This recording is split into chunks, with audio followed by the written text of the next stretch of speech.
And we're live to review the episode that's in the title, Double Blind.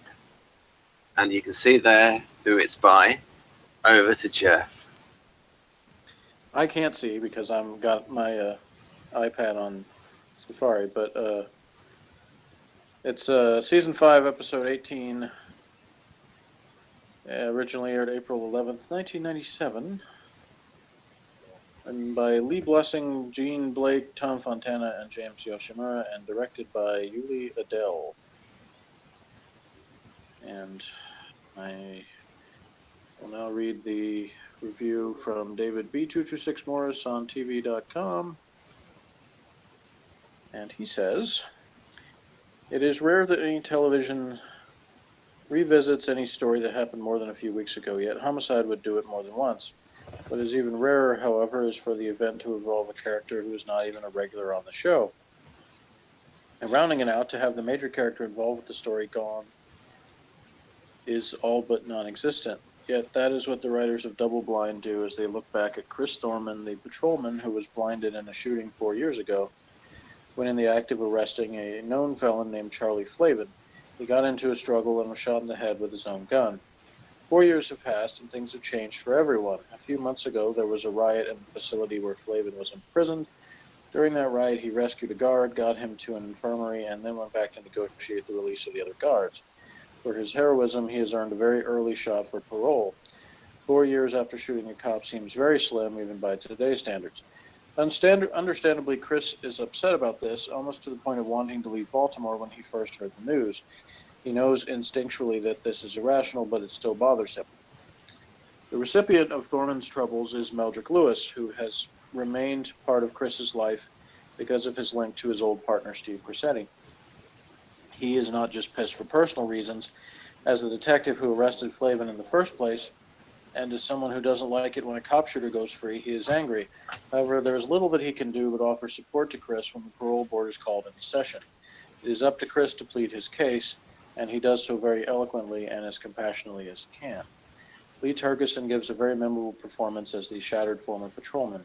We not only see his fear and anger throughout the episode, but also his longing. As his wife points out, and he admits near the episode's end, despite everything that's happened to him, he still misses being a policeman. Even a bullet in the brain can't get rid of it.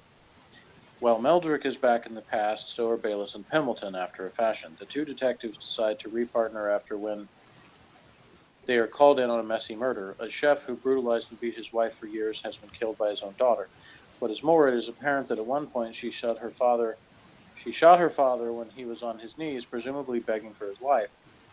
When the detectives visit his wife in the hospital, she tells him all this, as well as that she will testify against her daughter. In another one of those surprises, Tim and Frank have completely reversed their roles. Pemberton wants to look the other way and offer the daughter manslaughter for what she's done, while Bayless, who we would think would be on the other side considering everything we know about him, is showing a ruthless dedication to duty. He demonstrates a lot of compassion to the wife, but not to the murderer. This becomes crystal clear when, after the detectives bring in the killer to talk with Danvers, Frank tries to lead her down a path where she can plead to a lesser charge, while Tim insists that the third bullet, the one that was fired when the victim was on the ground, means they have to go the distance. It should be noted that nobody else on the case, not Howard, not G, not even Danvers, really wants to offer the full punishment, but considering the daughter's attitude, they are bound by the law. This case, with its intimations to subjects that are very clear, very close to Tim's heart, rattles him, so much so that in the episode's final scene, he goes to visit his Uncle George, the man who molested him when he was a boy. He finds a decrepit, wasted, almost senile old man, which leads him to ask himself another very difficult question: where do I put my hate? There are no easy solutions for anything in this episode. Charlie Flavin's parole is denied, but even as Thorman celebrates this, he knows in his guts someday Flavin will go free, and what will happen then, who knows. The victim's wife recants her statement in order to protect her daughter, so what happens to that case is also up for grabs. Double Blind, much like last season's Requiem for Adina, revisits old stories that have never been resolved and asks hard questions that still have no good answers even after a long time has passed. The Jazz, Eva Thorman's reference to the power of being a cop, doesn't offer answers, and questions remain undiminished by the passage of time. My score, 8.8. So, over to you, Ben. Well, I thought it was good, but I didn't enjoy it. Okay. because I'm at a point in my life where I want things. So I used to like really be interested in tragedy and things like that, and even like read about Greek tragedy. But I don't like going through like these dark experiences and things, because like, so for instance, so like I said, I can see where it's good writing and good drama, and now the bit that I actually enjoyed the most was the stuff between Callum and Dr. Cox, but only because that was sort of lighter. We can talk about good stuff about Bayless's temperament in a bit. Yeah. One of the things I noticed was just going back to here, is one of the things I noticed was the bit parts were terrible. Were not up to the usual standard. Usually, like the little bit parts, the people that just have like a few lines, usually they're really good. It's like there was a lot of little ones here, not so good. And I wondered if they changed the casting director or something. I don't know. You thought of the bit parts. Like who? I don't even remember who you're talking about. Well, I didn't think the daughter was very good. The one that turns up right at the start. The shooter? Yeah. Oh, see, I thought she gave an awesome performance. That's one of my favorite things about this episode. But I'm comparing her to like other episodes where like they easily could have had something that made it where you're supposed to where she's too sympathetic in a way, and they played it to me perfectly, because it's like she breaks down, but at the same time, she admits everything fully, in terms of like, it's not easy to do that, in that position, to convey that without just sounding like over the top. And I don't think she did. Well, I think it's just the way I saw it in her first scene. That's how it came across. I think she got better, and there's other people that turned up that were bad, other bit parts. Like the woman, when they did the flashback with Flavin and his girlfriend, she was bad. Now, all of these little bits. She was barely on, so it was like, yeah. Really... But in the past, all of those little bits would be really good. Yeah, I see what you're saying. Yeah.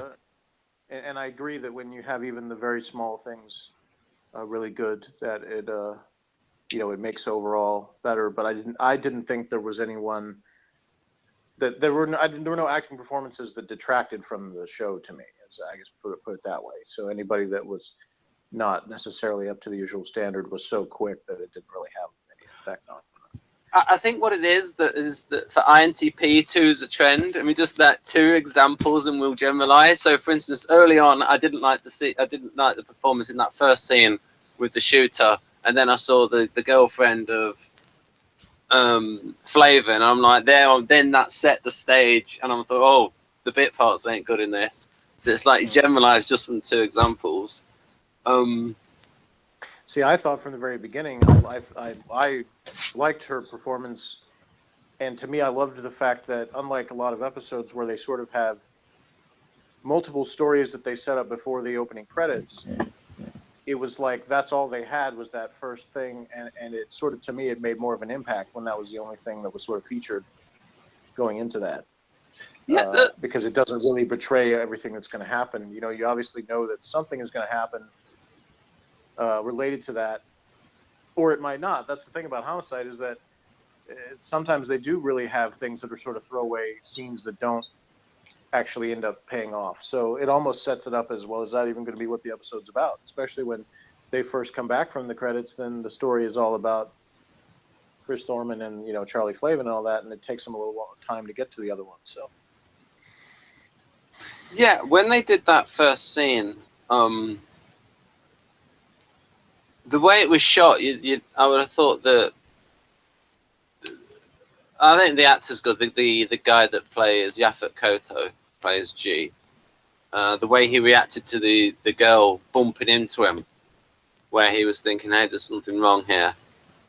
So I was. Yeah, I thought that was another good, understated thing where you see the reaction, but it's sort of like he knows something's wrong, but he's really helpless to do anything about it at that point.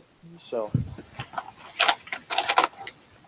it sort of hit hard with the reality. This is one of those episodes where, like, the reality of what cops can and can't do comes up. And I like time. I like the way G used subtle pressure on Frank when it says, "So, do I have anything to worry about in there?" You know, when he is reminding him to be professional. Mm-hmm. So, yeah, and once again, I think our friend Mr. Morris, those typological things as well as we do. So he always acts surprised when certain things happen that to me aren't surprising for characters that are well written, like Pendleton and Bayliss. Like he called this a role reversal, but it really isn't. It's perfectly consistent with their personalities. yeah. Pendleton has more individual compassion for the person involved, whereas Bayliss is looking more about, as he said, the duty of it, and almost sort of a righteous anger at the wife for not changing her situation. Yeah, I actually quoted him, and it's almost as if he is giving like the societal ethics when he says, "You can't just go through this world giving every bastard what he deserves. You can't do that." And also and the way a theme that will come back repeatedly with Bayliss is that how that philosophy of his plays out in his job and his personal life. So that will come back again. But yeah, the storyline that comes out of him, going to find his uncle, is what convinced me that Bayliss was an ISFJ. That storyline was because to me it's really what. But I won't go into too much detail because you haven't seen like what happens beyond this episode with that, which was not much. But anyway, that's. I thought that was well shot with the way Bayliss came in the room, and they made him look really. I mean, he is big, but they didn't look even bigger, and they made the guy look even smaller. They really made Bayliss look intimidating. Mm-hmm. The way that was shot. Yeah, I mean, it was. He's doesn't know whether Bayliss has come to kill him or what. I mean, I would have preferred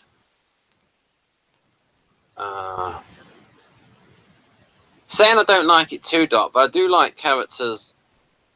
You see, I would have preferred if Bayliss hadn't have told Frank, and it had been hinted at that maybe Bayliss had killed his uncle. Just you said that before, but just to try and give Bayliss a little bit more of an edge, because I like Guardians, but as characters, I find them a bit boring. Well, as I said, there will be things in the future with him that give him more of an edge. But personally, I think it weakens his character, in my opinion. But we'll talk about that as we get to those things later, because I actually think he's good as the character that he is at this point. And I think he falls a little bit by the wayside later. But I don't think somebody has to be quote unquote edgier to be interesting as a character or to serve a purpose within the narrative of the story. Because a lot of the point of Homicide is that a lot of police work is sort of just daily drudgery, and so it makes sense that you're going to have characters that are not necessarily exciting characters personally. Bolander, was sort of like the epitome of that, where he's the guy who's come to work every day for however many years, decades of just doing his job and getting good at it. He's not gonna excite anybody because he's not an exciting person. I think the problem but he's still an interesting character as what he is. I think the problem is that with the SJs is that there's too many of them. Is that they become boring? Is because there's a lot of them. If they were, well, and that's why, you know, when you have a character like G, you have, you know, what you find with Guardians is they tend to be more interesting in leadership positions. yes, Because then you cover more of those kind of dilemmas that you face in that position where you're trying to respect authority, but then you also have conflicts that come up, and you have to balance your bosses and the people working under you and their interests of both.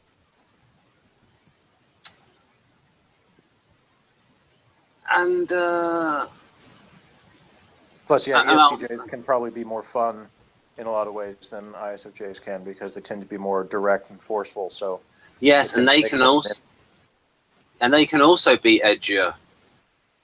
yeah, they're more well. in your face generally just by Yeah. nature. So that's going to make for, you know, more of a more dramatic confrontations, because they more often do that. Whereas ISFJs tend to be a little more passive aggressive. So Yeah. you don't get those as much.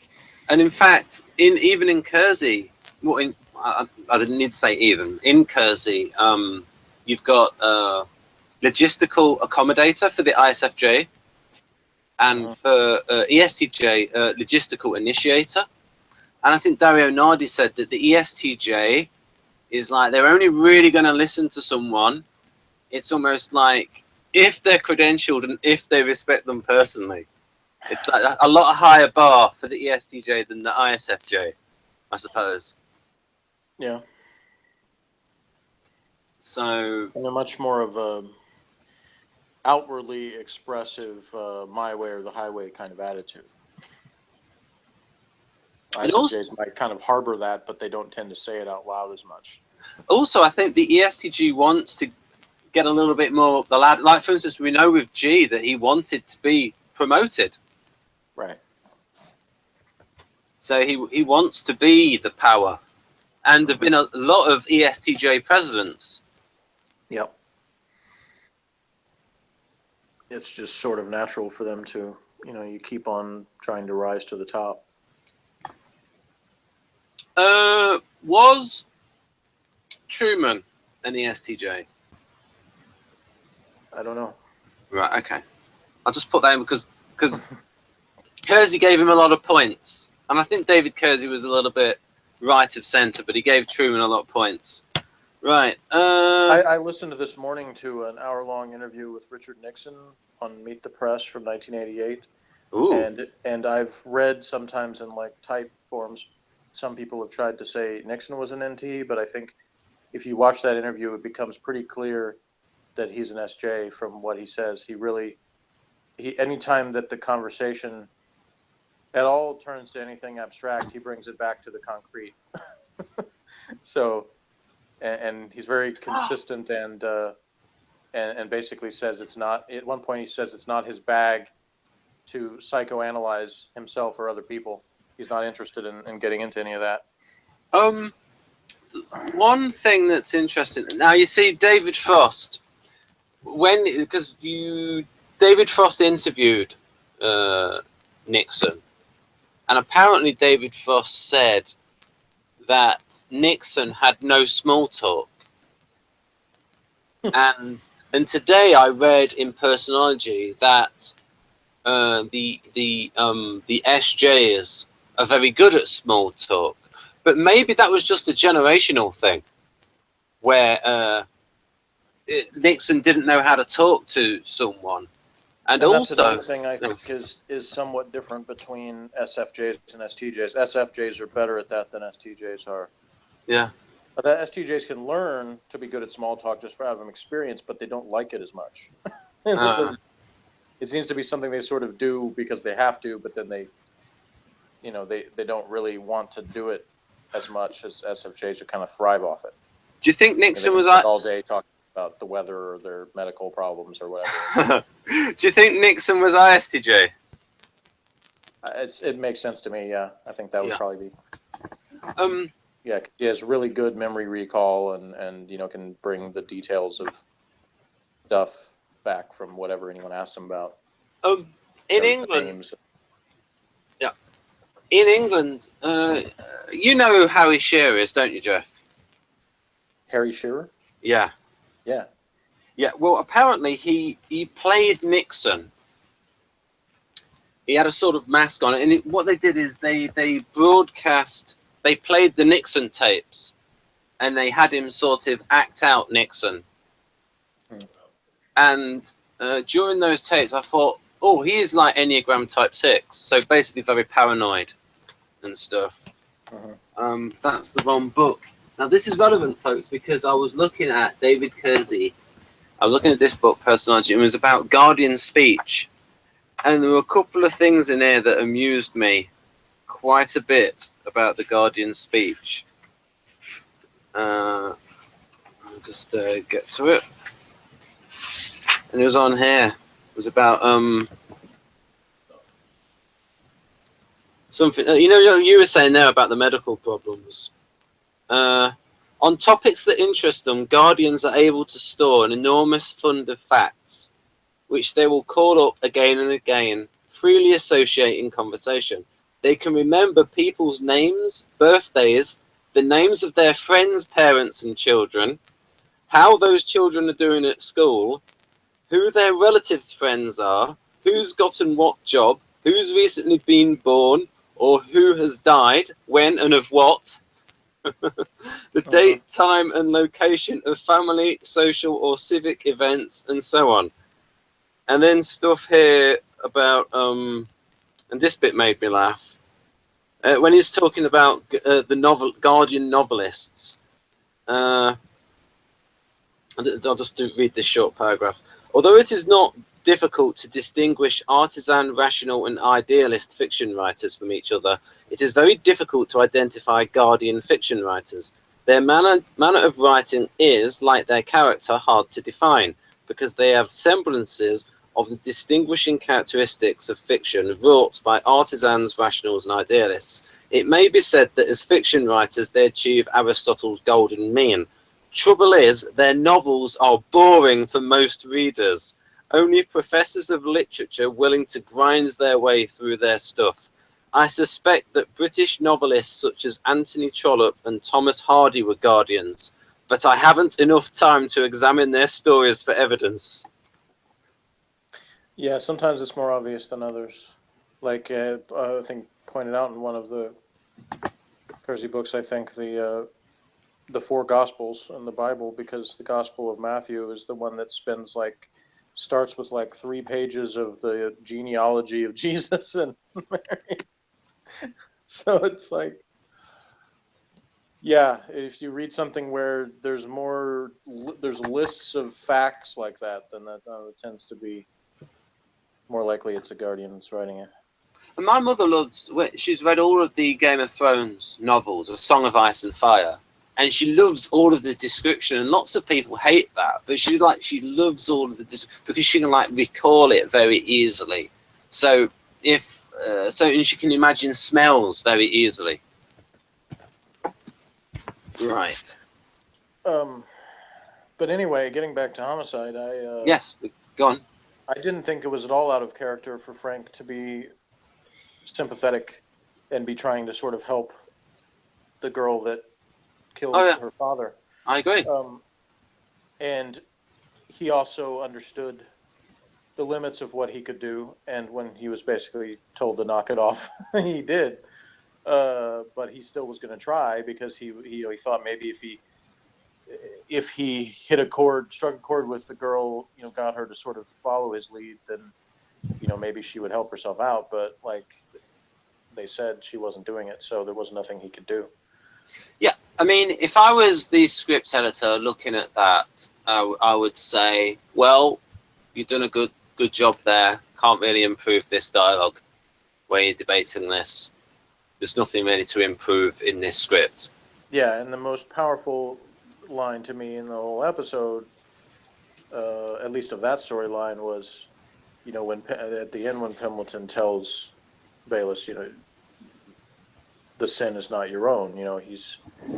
He's trying to connect with Bayless in that way, and even though he doesn't understand exactly what he's going through, he's trying to use some of that Jesuit teaching that he has to get across to him that Bayless didn't feel guilty about what was done to him.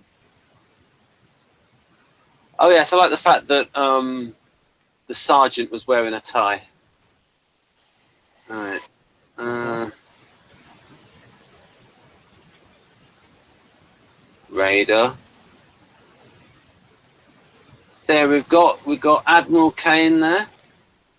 Battlestar Galactica character. Alright, at this point Kellerman's just told her that he was thinking of topping himself. Yeah, that's a interesting question there too, because you know, do you think he was maybe using that a little, or do you think it was more of? Ooh, it might be a little bit of both there.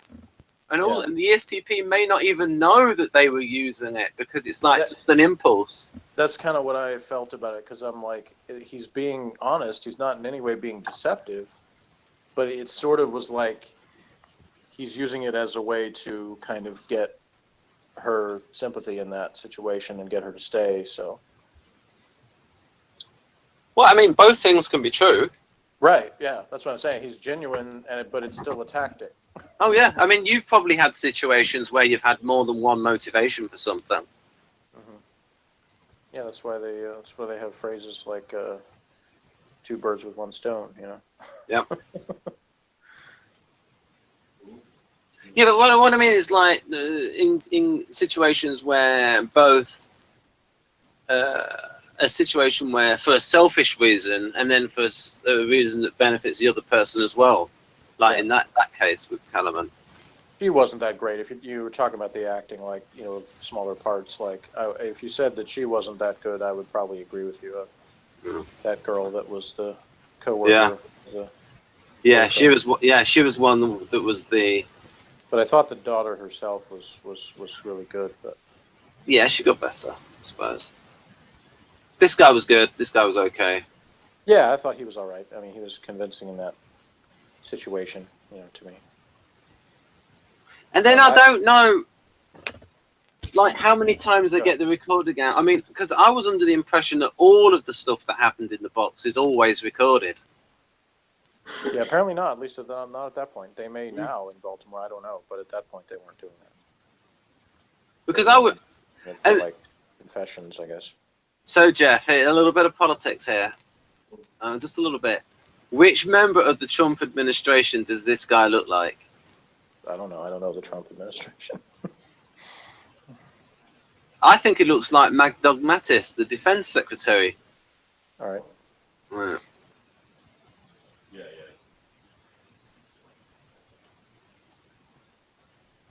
Right. Any of these names? No. Of course, we saw Edie Falco. Uh-huh.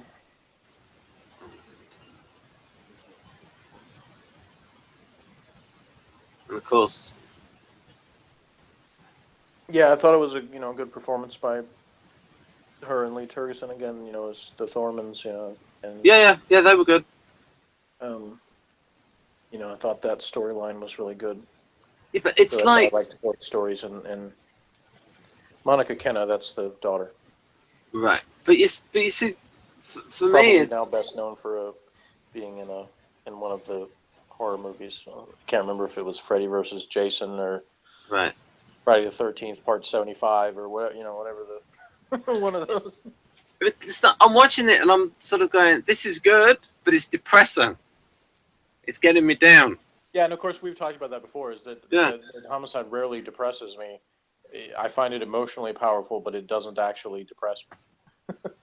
Which to me is a sign of how good it is to me, because like there's ways that you can do that. I don't know how they do it, but it's like they find a way to have stuff that is that could be depressing if I let it be, but I don't.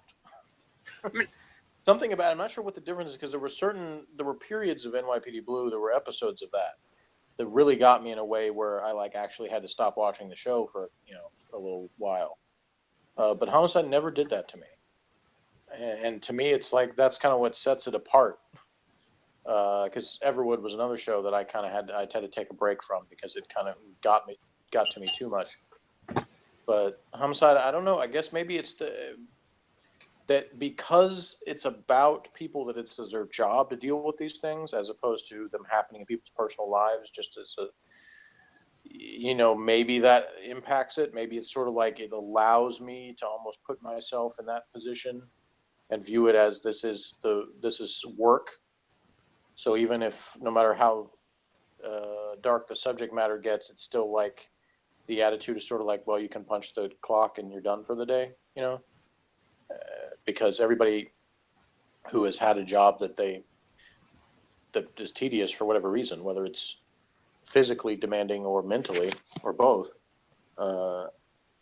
has had those moments where they feel relief from the day being over, or they don't have to worry about whatever it is. And I guess maybe that's kind of, that factors in somehow. I'm just sort of guessing because I don't really know for sure, but yeah, I don't find myself feeling down after watching Homicide.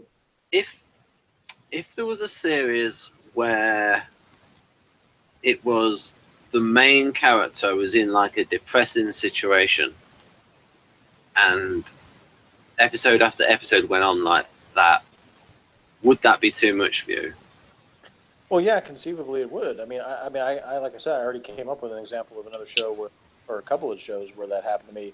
And then I told you when I watched the very first episode of Law and Order SVU, Yeah. I was like, if all the episodes are like this, I can't watch this show, and I haven't tried since. But I might try again because I don't know for sure that they're all like that.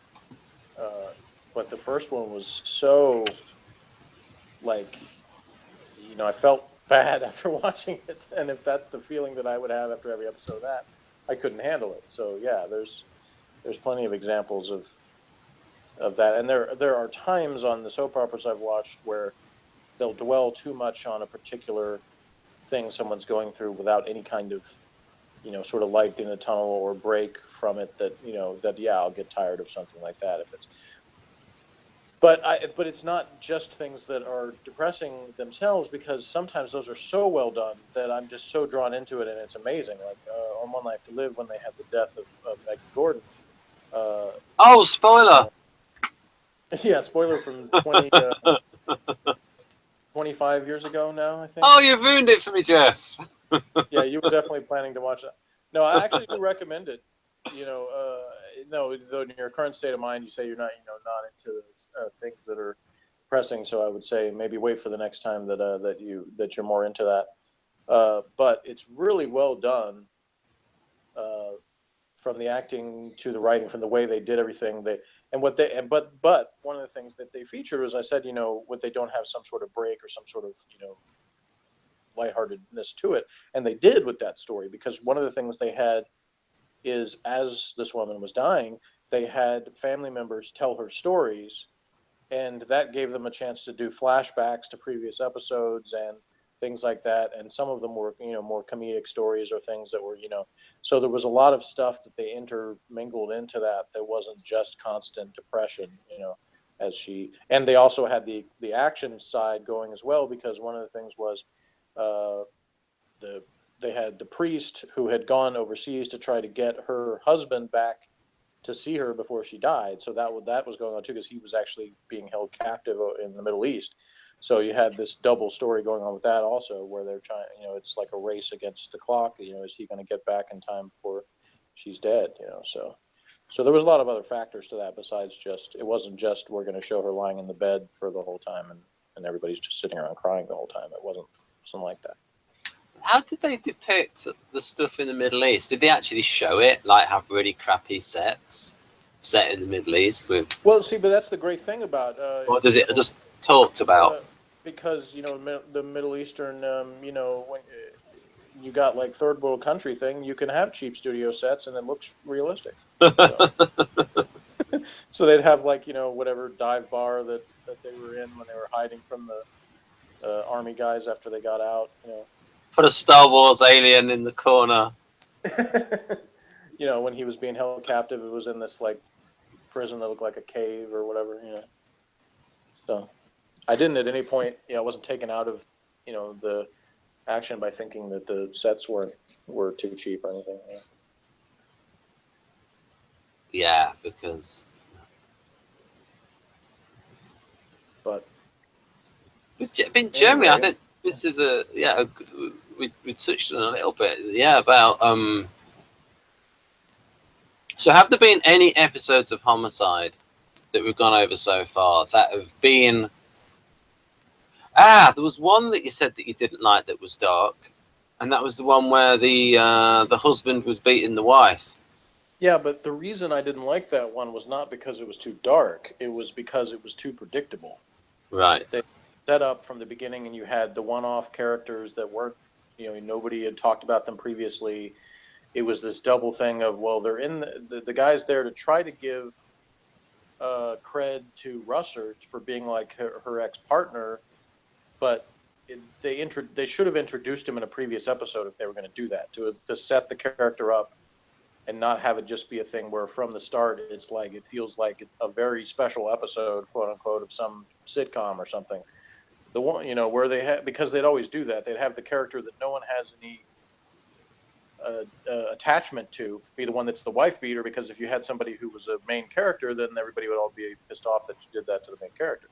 So that it was so typical Hollywoodish that was the thing I didn't like about it. But even that episode had other stuff that was strong enough in it that was going on besides that I still didn't give it like a really low score. I think I give it a 6 because there was still, and even in that storyline, some of the performances were good. Some of the acting was still good, even though I didn't like the story setup. So that was the reason I didn't like that one. It wasn't because it was too dark. Right. Is Morgan there with you, Jeff? I wonder what he thinks of this episode. He is here, but he's kind of busy playing. Okay. Stuff, so. Okay. Right. I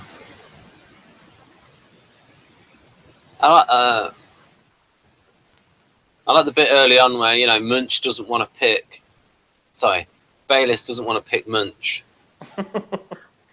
Yeah, poor Munch. Next week he will get a very good story, though. That's one of the good elements. Very, very, very different episode, but just as good, in my opinion. I think Munch is a character that's tricky to write. Yeah, it can be. But after this one being a much more emotionally powerful episode, and the next one will have the most action-packed episode of the season for sure, and one of those that is the pinnacle of Homicide's ability to make things satisfyingly unsatisfying, if that makes any sense. That you don't get the cute happy ending where everything is all wrapped up. You always have some kind of awkwardness going on. Right. So what's done perfectly? What's the name of that episode, Jeff? Well, I'll say it again at the very end of our thing, but it's Deception is the name of it. Right. And even that, of course, is a double meaning because we have two different main storylines going on, and both cases involve deception. So. Right. Well, I don't know what else to add to this review, because it would just be saying something about Munch, about how. Okay, I'll finish with this point. Just as with Doctor Who, the Doctor in Doctor Who being an ENTP, I think that writing ENTP is tricky because you can very easily make them extremely annoying. Yeah. Especially if you have an actor that isn't an ENTP or not good enough to play an ENTP. I mean, we talked before that Richard Belzer probably is an ENTP in real life. Yeah, it wouldn't surprise me, yeah. And I mean, because his character was basically, I mean, yes, they did have a cop that they modeled him after, but the character really was, the reason he got picked in the first place was because Barry Levinson was a regular listener to Howard Stern, and Richard Belzer was a regular guest on Howard Stern, and he heard Belzer, on there, ranting about various things, and he's like, man, we got to get this guy on the show somehow. I want this. This guy would fit perfectly as a police detective, complaining about things, but still like bringing up all these like philosophical things in the middle of like, murder investigations and stuff. I tell you what, imagine Robert Holmes writing Munch. How good that would be.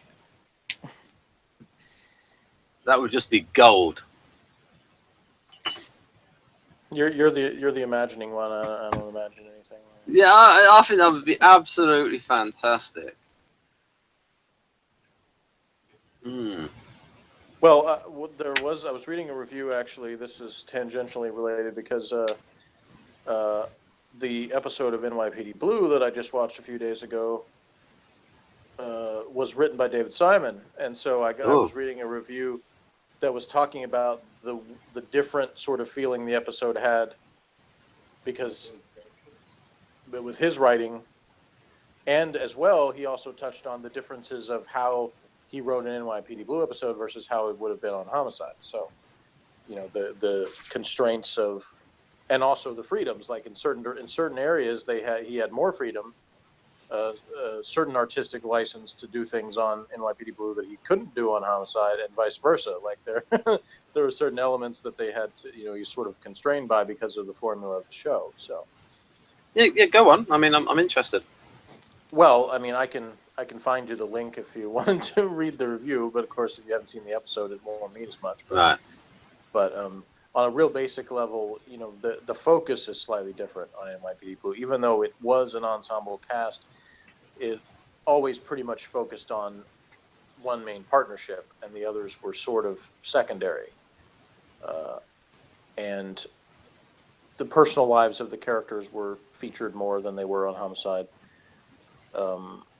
And in certain ways, like it's hard to describe without getting into too much detail about it. But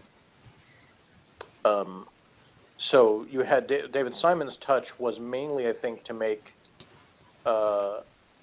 characters very realistic, very not cut and dried good and bad guys. He's good at portraying characters that are nuanced in ways that is atypical of kind of Hollywood cop show type stuff.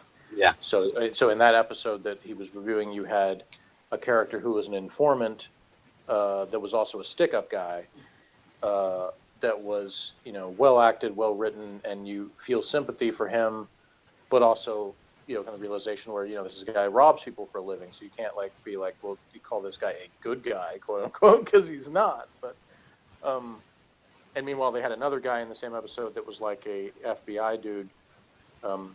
In fact, you could say he's doubly bad because he's an informant and a stick-up guy from a certain point of view. I mean, that's what Kellerman would say. He's both a snitch and a thief. But then this other guy that was a cop, that's like basically makes it clear like he's not really that interested in solving any of the crimes. He just wants as much overtime as possible. So he's milking the every chance he can to make things drag out, so he can just spend a lot of time sitting around getting overtime pay. So yeah, he covered how those characters were and stuff. But I guess then for this one, all that's left is your score. I suppose I give it about a 7.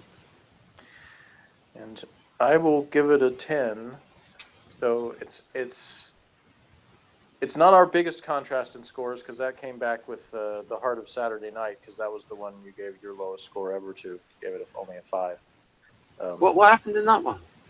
But that's the one that featured the victims group talking about their cases. It was like told in flashback with the